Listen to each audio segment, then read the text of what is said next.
Hey, and welcome back to another episode of the Global Health Pursuit podcast. I'm Heather Bauman, and I'm so happy to have you back with us for another eye-opening episode.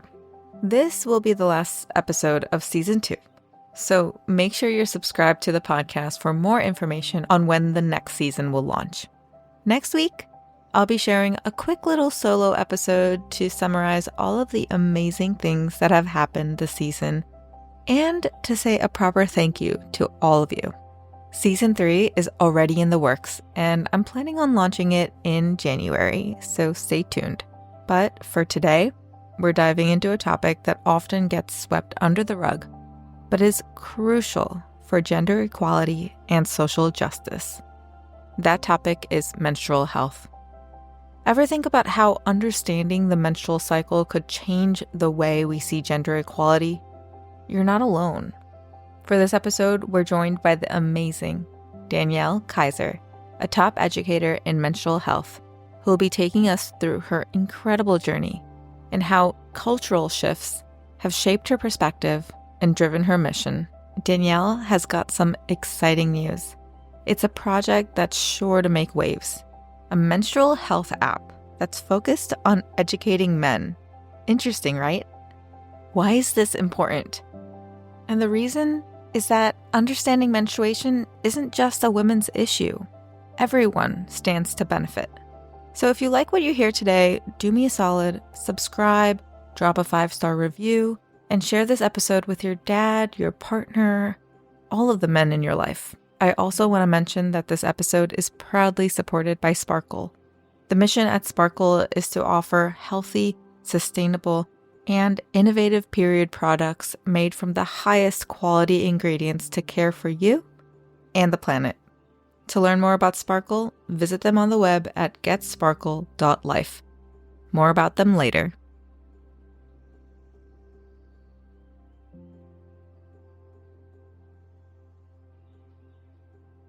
I'm in a transition right now because I'm about to go back to Germany. It's just like getting a lot of stuff together. I had to move out of my apartment. Now I'm in the Bay Area and I go to Germany next week.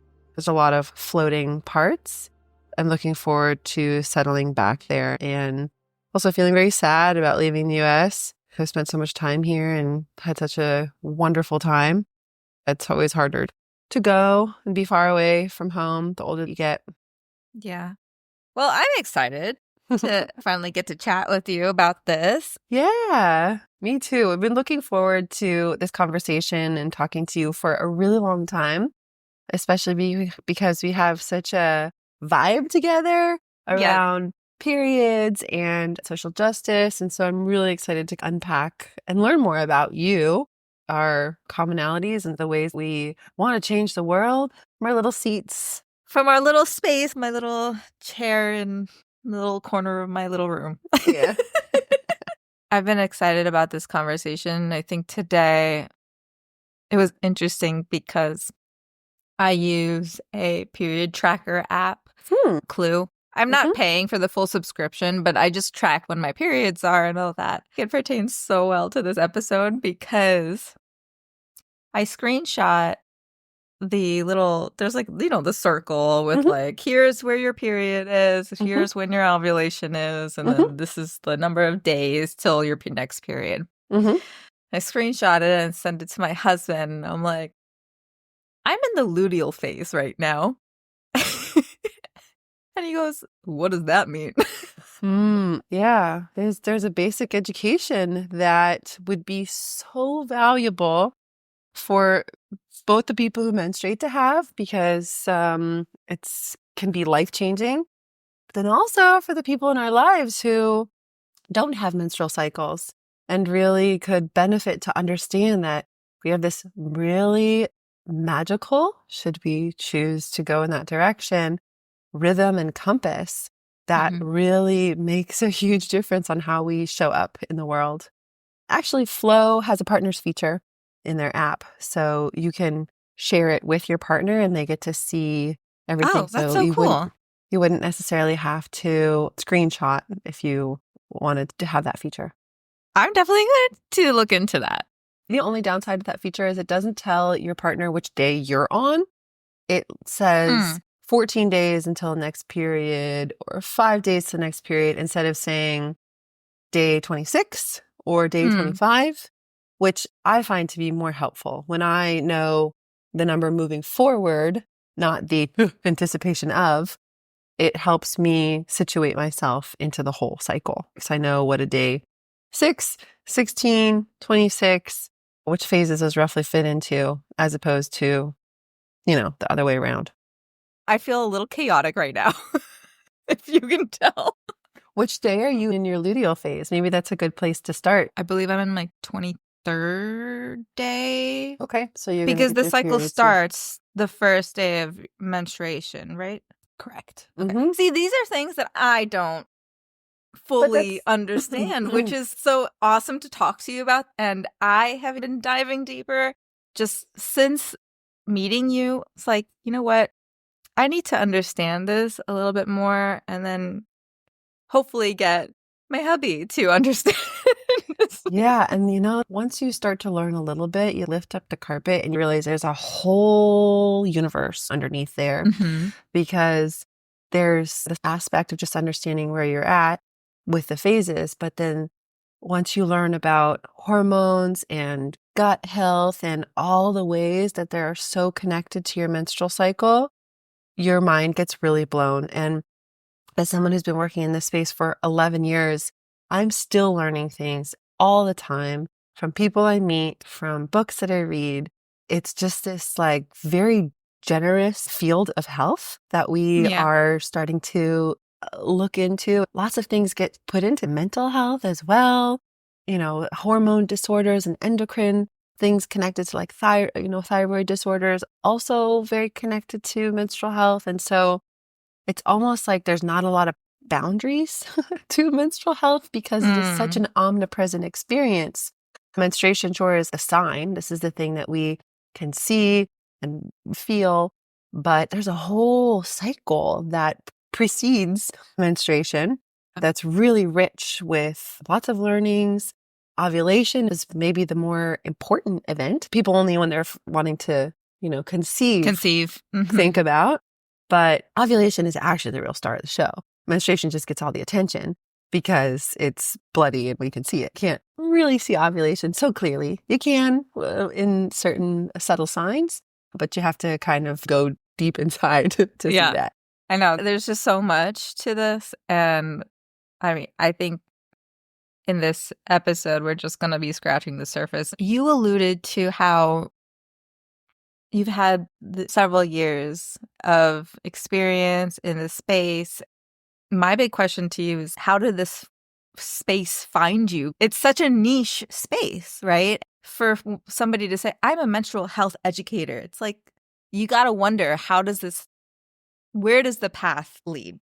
It's actually a funny story. It's not as profound as some others would think. I've been really lucky with my periods and hadn't really had too many problems. I know a lot of my peers who work in this space have had really bad period problems or took a long time for their diagnosis. That wasn't my experience. I was always interested in the intersection between politics and behavior change. I studied politics and sociology. I was always really interested in social justice from high school or something. I grew up in LA, so there was a lot of materialistic conversations going on. And I was always like, oh, why are we talking about these things? I don't care about fashion. I don't care about the movie stars and who's wearing what and how skinny you are. Bag and this. So it just like didn't interest me at all. It was like repulsed by it. And so I went to UC Santa Cruz, which is a notoriously liberal school. My mind exploded there, learning about environmental justice, racism, and all the kinds of things you would expect a college experience to have, especially when you're, a young, impressionable teenager still. Yeah. And after coming out of school, I really wanted to work in a capacity where I could make some change. I thought the advertising industry would be interesting because people see advertisements on TV or they see billboards and, sometimes there's those ones that are just such good campaigns where you're like, wow, that one sign has the potential to change so many people's lives and so much behavior. And so I really wanted to work in that kind of field, started working in advertising. Then I went back to school to get my master's degree in global visual communication because the program seemed like the perfect intersection between politics and advertising. What did you And study for your undergrad? Politics and sociology. Hmm. I didn't really find my feminism until I started working on the topic of menstruation because my university was so hippie feminist, like the dreadlocks and the no shoes and the long armpit hair, really like the crusty California feminist brand. And I was like, this is not for me. I believe that, people are equal, but that didn't give me a good introduction to it. And so I kind of wrote it off a little bit. And it wasn't until after my master's program, after 2.5 years of living in Germany, that I was like, okay, I've got a master's degree, want to find a job in a country that I've only studied in, and now I'm ready to make my mark on the world. I applied for a communications manager position at Wash United. Wash United is a social impact organization focused on water sanitation and hygiene behavior change trainings and campaigns. And I was like, this is the perfect job for me. These campaigns are mostly dedicated to developing countries and developing economies. They were working in India and Kenya on hand washing campaigns to get people to wash their hands with soap, to use toilets, to end open defecation, because the statistics around diarrheal disease for young children in places without adequate sanitation infrastructure are just so debilitating and depressing. Yeah. They were focused on these topics and wanted to start talking more about menstrual hygiene management. And I was like, menstrual hygiene management. Okay, I'm putting those 3 words together. I think I have an idea what that means. But it was just a very dry clinical term. I got hired to help ignite Global Menstrual Hygiene Day, the new advocacy initiative they were starting. And I was full in, like, okay, this is exactly the kind of behavior change stuff that I want to do. So back before Canva existed, I was making social media posts. How was that using not Canva? It was hard, but I felt like this is good. I got to be authentically creative without having a graphic design background. It was also before Instagram was really big, so you're mostly doing stuff on Facebook and Twitter. In the lead up to the first Menstrual Hygiene Day, which was quite small at the time, we had a few partners. I was the partnership manager, so we had WaterAid and Save the Children, some big name international development organizations. So we're like, we can launch this with a few of these names, There was a moment where, in doing the research and hearing the stories of people talking about how they didn't have access to pads and would stay at home, how girls would bleed through their pants and be so embarrassed that they'd stop going to school. This was a real wake-up moment for me, who grew up in the West, always had a toilet everywhere, always had pads if I needed them. But we live in a very privileged society where we have access to that. And it was really this explosion, euphoria moment where I was like, oh my God, menstruation is one of the leading reasons for gender inequality. Like, we're kids running around, having a good time. Then all of a sudden, everything changes. You start to grow boobs, you start to bleed from your vagina. People start treating you differently. You start treating yourself differently. And it's like all those opportunities that might have been more equal, just playing around, kicking the ball, are all of a sudden skewed because the boys in your class are now looking at you differently. And now you got to stay home and you can't go to school that 1 week out of the year. Yeah. And so I really found my feminism in menstruation. And from then on, I was like, there's no going back from here. I helped build Menstrual Hygiene Day into a global advocacy initiative. I grew the partnership network to 350 partners in 3 years. It was really exciting because I got to spend half an hour with every new partner that joined. Hey, how are you? Where are you calling from? Oh, I'm in Nairobi. What kind of menstrual hygiene health work do you do? We do these trainings with kids. We have this song and we sing this song with the girls and we have the boys come in afterwards. So cool. I actually got to connect with all different corners of the world, learn about their initiatives, and then feature them on our social media. Was there one partnership that you would just never forget? It was the colleagues that I had in Kenya that I had never really traveled abroad before besides Germany, and I got to go to Kenya for a educational initiative program thing. And seeing them do their trainings of menstrual health and hand washing and seeing the little kids and the way that they reacted, that was so transformational for me to see how song and dance and workshops are such effective ways of communicating information around health behaviors. I think we're starting to come back to that after COVID. Everything's been so digital. Yeah. It's been really great in some ways, but I do notice we miss the song and the dance, and we love interacting with people and being in our bodies and interacting with strangers.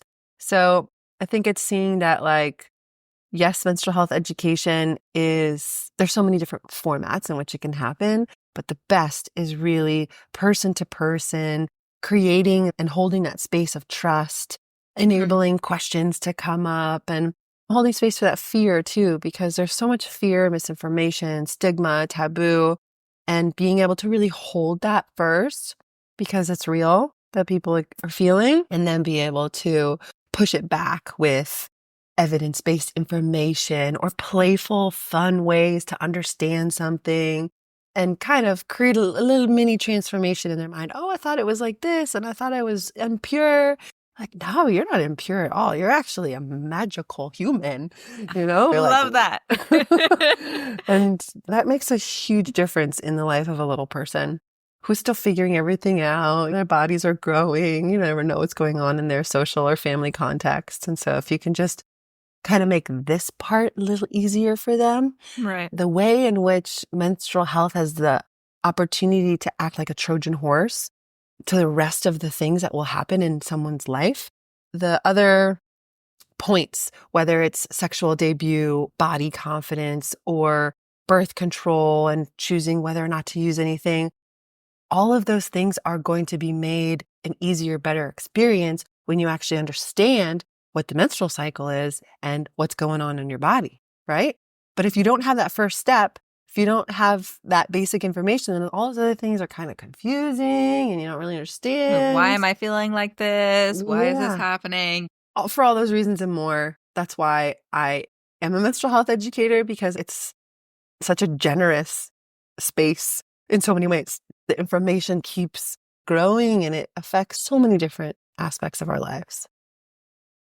When you were in Kenya or any of these other places around the world, what did you notice when it came to the dads or the brothers or the partners of these women or girls? So they weren't necessarily there. I would say absence first and foremost. Mm-hmm. But on the other side, the men working in the development organizations in Uganda and Kenya were the real advocates for menstruation and menstrual health and menstrual hygiene. The number of executive directors for small grassroots organizations were mostly men. They're the ones who are really advocating for this topic. I was so impressed by a few of these executive directors and their honest understanding that this is a big issue in our community and we need to do something about it. It's a multi-layered process. There's a couple of outstanding Ugandan and Kenyan men who really saw this as something pivotal connected to so many other things, especially around sexual and reproductive health and rights, especially around water sanitation and hygiene, which are, core issues in those communities. So you're in the process of developing a really cool app, and it's targeted towards dads and partners to support their partners and daughters. Mm-hmm. I would say it's a learning app, right? What brought you to start this app or start the product? I feel like I cannot speak sometimes. No, you know what? It has a lot to do with where you're at in your menstrual cycle, baby girl. Honestly, before we go into that, information exchange in your luteal phase, like if you actually if you were to scan your brain right now versus a week and a half or 2 weeks ago when you're ovulating, there's a lot more gray matter. And it's because your brain doesn't process information as fast because estrogen is what helps process information and get those things lit up. And when progesterone is in your body and your actual hormones are coming down, you're having more brain fog. You can't process the information as fast. So this is a time to be gentle and understanding with yourself and know that when you rest and just kind of accept that, it's going to come back to you in a few days after your period comes back and your estrogen starts to climb again. So it's a lot about acceptance. It's okay. I had a Great. feeling it was about that, and I'm definitely going to keep this portion in the podcast because that's something people will laugh about. And I always thought this is such a tangent, but I think it's also a part of not being around people all the time anymore. Oh, yeah, no. Mm-mm. When I speak with my husband, who goes to work and he's around people all day, every day, and comes back, and I can't form a full sentence, I'm like, I feel like I'm losing my brains, And I'm like, I need to talk to more people. Mm-hmm. It just relates to when people have their first kid and they stay at home and they're just talking baby talk all day, and then they don't know how to have real conversations. We're meant to be social creatures, but not all the time. The ways that we can elevate ourselves spiritually or, in our like collective consciousness kind of way requires us being alone and spending that time alone sometimes, but not all the time. But I wanted to go back to your question about what inspired this app that I am so bent on creating. Since I've been working in the space for so long, I have no shame. I could bleed my pants through and just, walk down the street. Wear the white pants. I've done as a costume before for last menstrual hygiene day. Oh, what nice. So I have a really approachable way to talk about this. I really love talking to men about it because I don't come at it from this stigmatized perspective, but really from wow, this is so cool. I have this thing and it's amazing. And it's amazing that I know about it. I get hired every year to be promo person at Expo West, which is the largest natural products expo in the United States. There's 15,000 products there, and they're all vying to get on Whole Foods shelves. And I am hired by Sparkle, an amazing Indian-based company that has figured out a way to make plant-based period products. All their pads, tampons, and panty liners are made with plant-based cellulose. Whereas the leading commercial brands, even the ones that say they're organic cotton, still can contain up to 90% plastic with just an organic cotton top sheet. I love this company. Huge plug for Sparkle.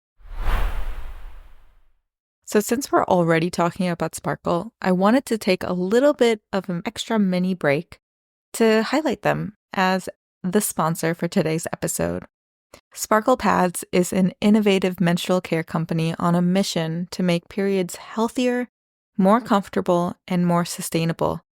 Designed with organic, breathable materials, Sparkle Pads offer an eco-friendly alternative to traditional menstrual products. They're biodegradable and made with care for both you and the planet. What makes Sparkle Pads special isn't just their commitment to quality, but also their dedication to accessibility and community impact. They work to provide menstrual products to underserved communities worldwide, ensuring that no one has to compromise on health or dignity during their period. If you're interested in learning more, or even buying some of their products, you can check them out at getsparkle.life. That's getsparkle.life. They're also being sold at your local Whole Foods, so check them out. Thank you to Sparkle for supporting this episode and for championing menstrual health for all.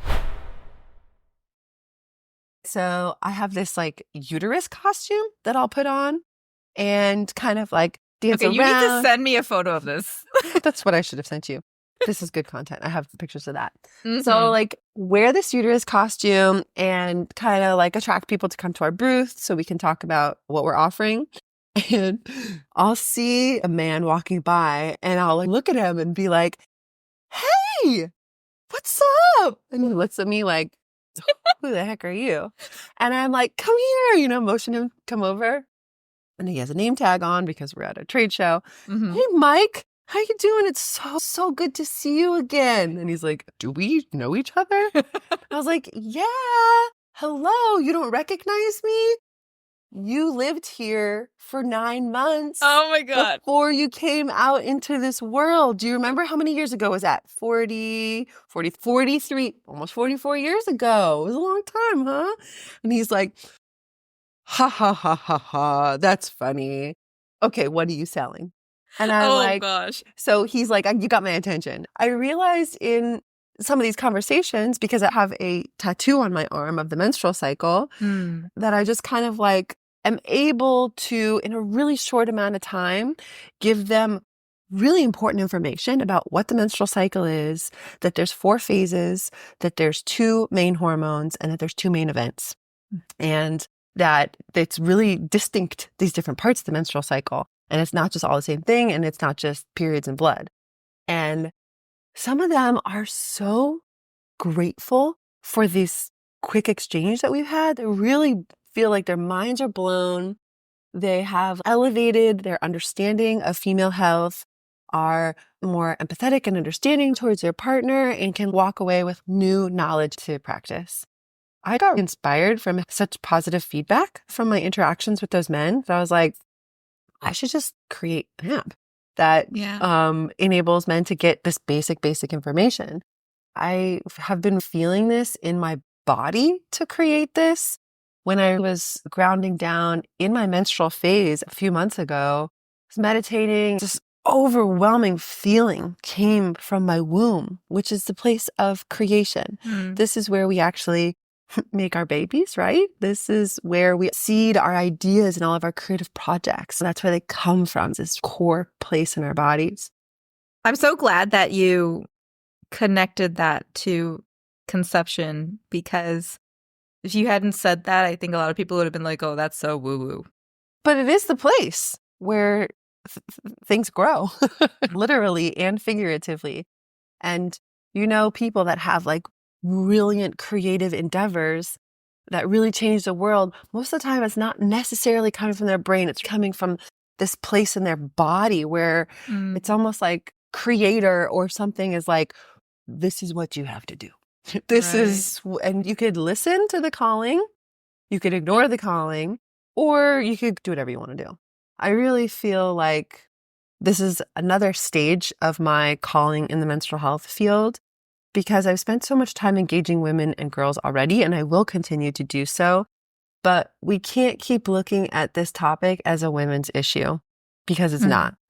It is a human issue. It is the magic of reproduction. We have a freaking reproductive heartbeat every month that tells us if we can make a baby or not, in addition to all these other things that it can tell us should we have access to this incredible education about our own bodies.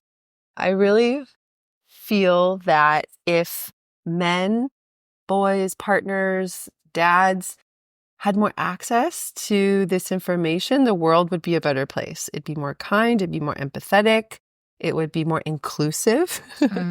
There's something to be said about the sad reality that the more we hate our periods and menstrual cycles, the more men are going to hate periods and menstrual cycles. There's a direct reflection on how we think about our own bodies and potential. And they read that, just they're intuitive people. They see we don't like something. Oh, that's got to be bad. And so it's really disheartening when I hear people say, and you don't have to like be obsessed with your period and love your period, but there's an acceptance. Right. Periods are not supposed to be super painful. Our bodies communicate through pain. Prostaglandins, which are the things that cause cramps, so like hormone-like compounds that actually are enabling the endometrium to leave from the uterus. They are helping move the tissue down, but our bodies, like if our knee was hurting for every single month at the exact same time, we would probably go to the knee doctor. If our eye was pussing and bleeding consecutively, we'd probably go to the eye doctor. Right. But we live in a society that has so internalized this fact that period pain and cramps are completely normal.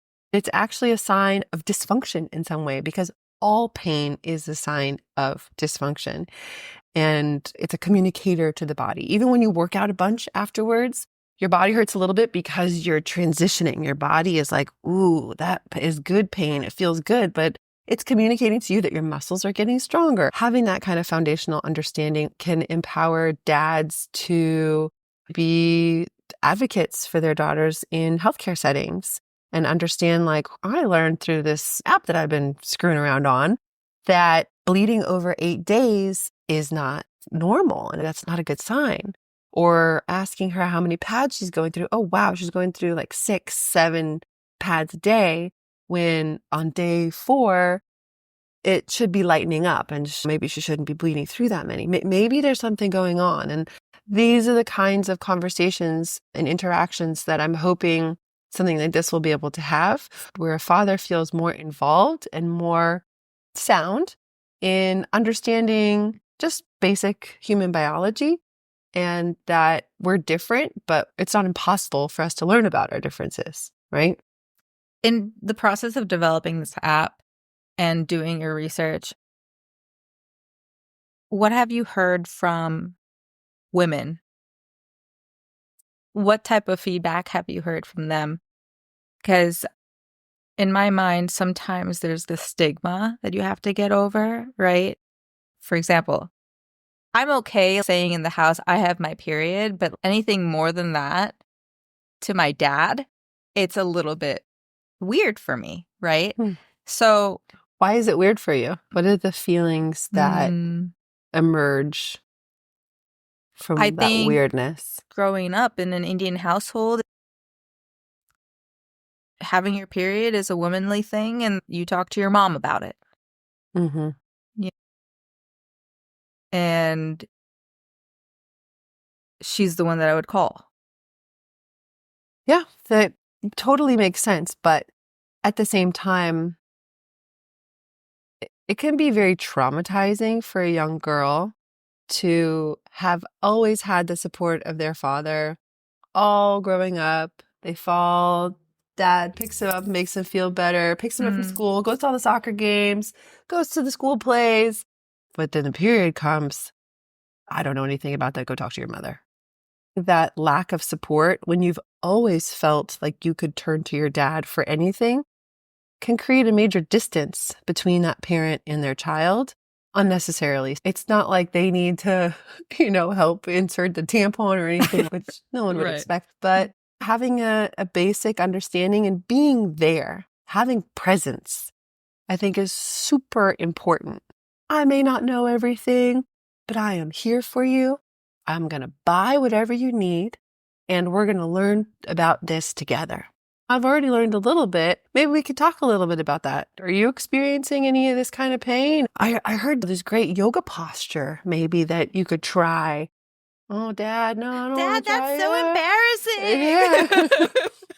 Yeah, but I mean, it may be embarrassing in the time, but when that little girl reflects on her life 10 years ago, she's going to be really happy that she had a dad who was there for her versus, oh, yeah, my dad wouldn't even talk about it. He left the room. And Right. that has an impact. It could potentially impact her relationships with men in the future. Dad acted like this. I am never going to talk about my excruciating period pain to any of the partners that I have. And so that really enables them to hide a huge part of themselves, right? And just, oh, I'm fine. I'm absolutely fine. They have like a 9 on the pain scale and have to gobble painkillers because they have potentially undiagnosed endometriosis or uterine fibroids or something. So once there's more comfort from a younger age that, like, hey, you can tell me anything, that breeds a further culture of that young girl growing up to be like, well, I can talk about my periods with guys because my dad was fine with it. So you should be fine with it too. And he's now 75 and, you're only 30. Right. Get over it. We bleed, you know? So Yeah, I am sensitive to the cultural aspect, and that's very real. We've seen so much progress in this space just in the last 10 years. It finally feels like it's the right time to be engaging men and boys on this kind of level. Maybe before it was a little too early, but periods have really been bleeding from the margins to the mainstream in the last few years. I mean, there's so many more companies out there. Mm-hmm. There's big companies doing advertisements. It's really become like, the it girl in many ways. We are societally breaking things down across the world. It's not just in Western countries. There's always going to be rural places lagging on that global trend. But there's also some important cultural traditions that we can learn from them too. Not all period taboo or experiences are bad. Like there's positive period rituals in the world that we can be learning from. If we look to indigenous cultures, getting your period is a rite of passage that is incredible. It signifies your transition to a next phase of your life, And that is such a beautiful thing that we have forgotten about. We don't celebrate rites of passage in any way. We discard women when they become old. Menopause is the most important rite of passage. That's when we've menstruated for 40 years, maybe had some children, gained all of our power and wisdom, and now can firmly sit in our wisdom. But no, our Western values and cultures toss all that aside because you're not young and supple and beautiful anymore. It's a travesty because our elders are our lifeline to the past. They are the ones who have lived all the years, learned all the lessons, and seen all the things. Yeah. It's a sign of a sick society that we don't respect our elders, nor the important rites of passage that we as humans necessarily experience during our first puberty, in our reproductive times, and in our second puberty, which is the menopause, when the cycles cease. You were making me get emotional. It's an emotional time, right? What, we're going to have like a new moon in Cancer or something like that? Everyone I know right now is like really just emotional and crying a lot. And I don't know when this is releasing, but yeah, during the time of this recording, new moon Cancer is happening. Yeah. I was just thinking about my grandma. So yeah. Yeah, these are important things for us to be reclaiming. The menstrual cycle has the power to bring us back to that inherent human nature. We are nature. We always forget because we've built these beautiful houses and we have economic models and yachts and all this stuff. We are like the birds and the trees. We have cycles. We change. We grow. We're dynamic.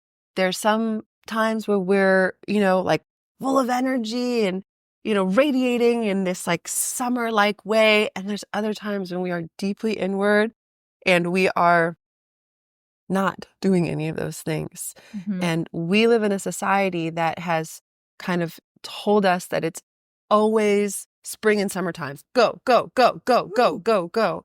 And the menstrual cycle has been my greatest teacher in that it's given me permission to stop or slow down.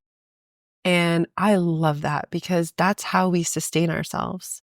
That's how we're going to be able to show up for ourselves and for the other people in our lives. Taking a break, slowing down, not ascribing to this artificial pace that our man-made society has created for us. Natural society already dictates our rhythm. We have seasons, we have the sun and the moon, and we have our menstrual cycles. That's more real than any of this other Monday through Friday, capitalist 9 to 5. Monday through Friday, 9 to 5 stuff, which of course is important and we can't have one without the other. But a conscious integration of these natural cycles brings us back down to earth and allows us to slow down. Sometimes. Sometimes.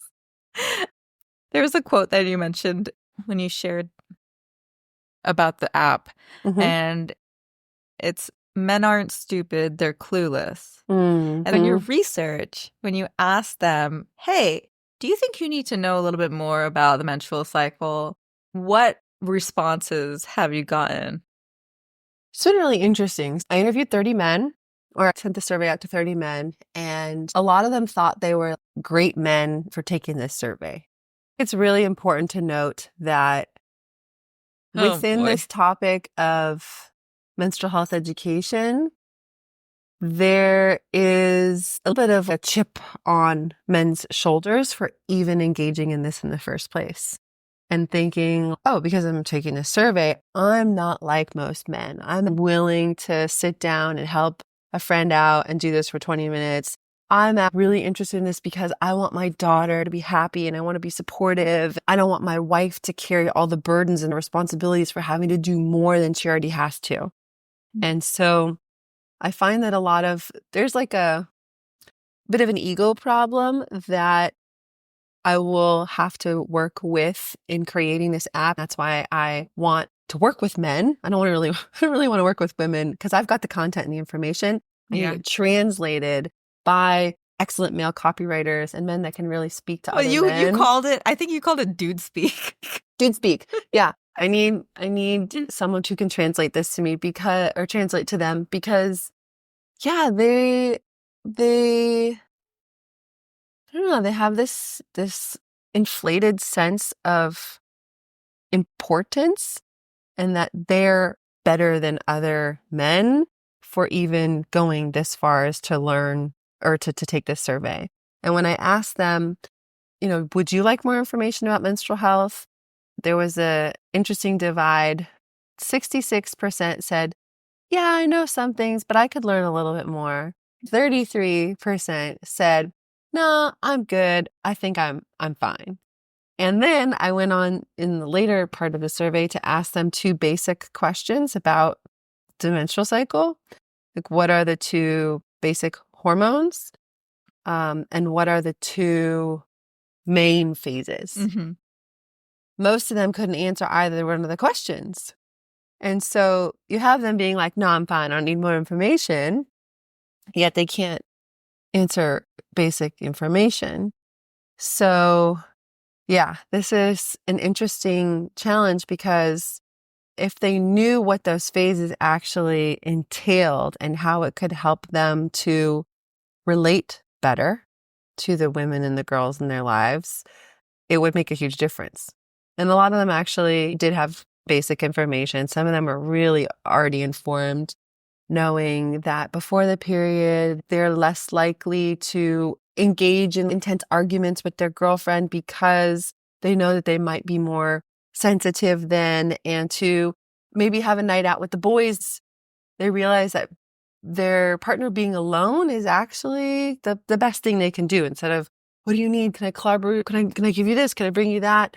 It's more like just having a little bit more alone time is the best thing they can do. There is going to be interesting when it comes to the translation of information, but the content itself, puberty, hormones, cycle 101, it's so needed because it undergirds how we relate to each other.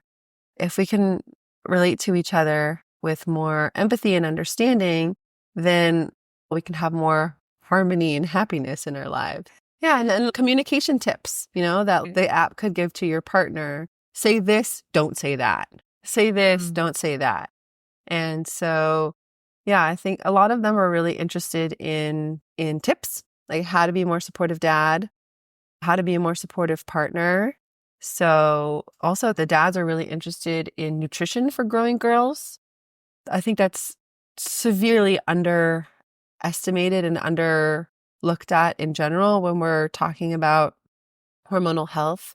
So much of how our hormones react and respond is a direct response to how we nourish them.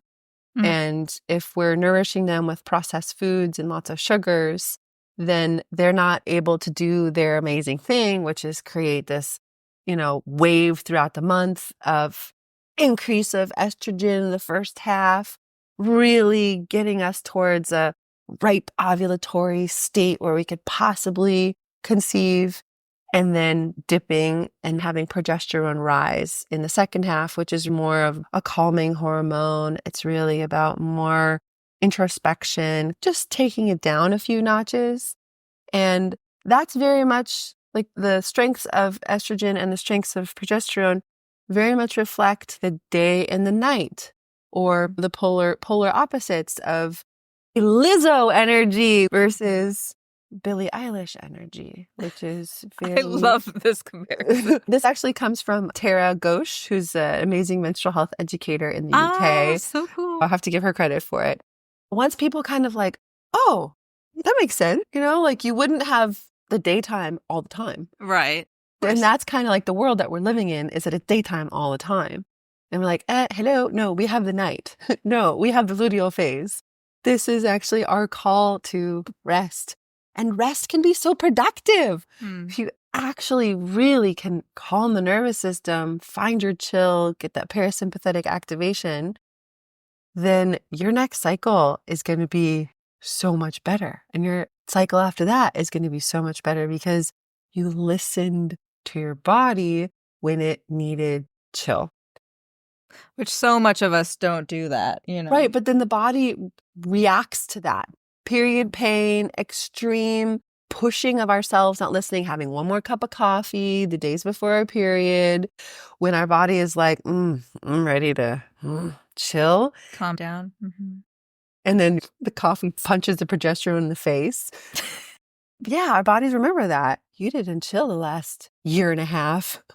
So Oh boy. In my coaching practice, I really try to focus on tiny adjustments that people could possibly make. What would that look like to block out your calendar?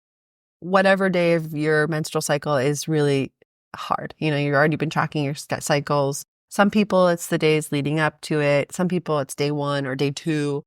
Whatever that day might be, you start small and just block out the afternoon. With that afternoon, you are going to consciously rest. You are going to plan to rest. Plan your rest.